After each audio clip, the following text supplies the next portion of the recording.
Presiden Iran Masoud Pezeshkian mengecam Amerika Serikat atas tewasnya pemimpin tertinggi IRGC Ayatollah Ali Khamenei.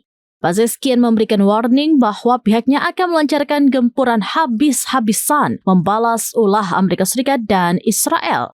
Dalam pernyataan resminya, Pezeshkian menyebut kematian Khamenei sebagai titik balik yang akan menorehkan babak baru dalam sejarah dunia Islam dan Syiah.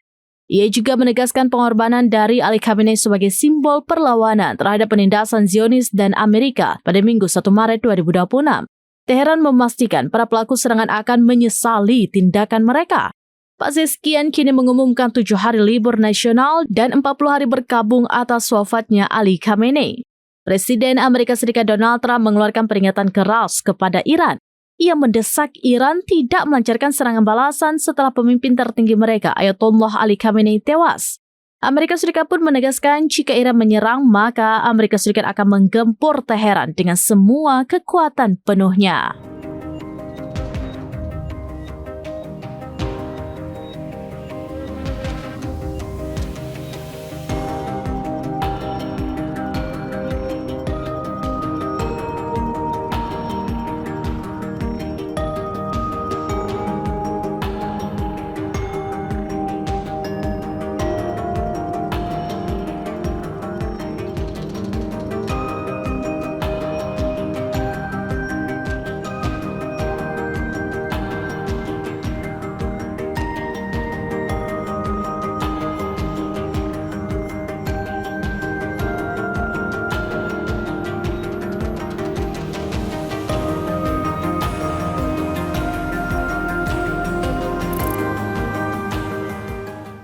Download Tribun X sekarang, menghadirkan lokal menjadi Indonesia.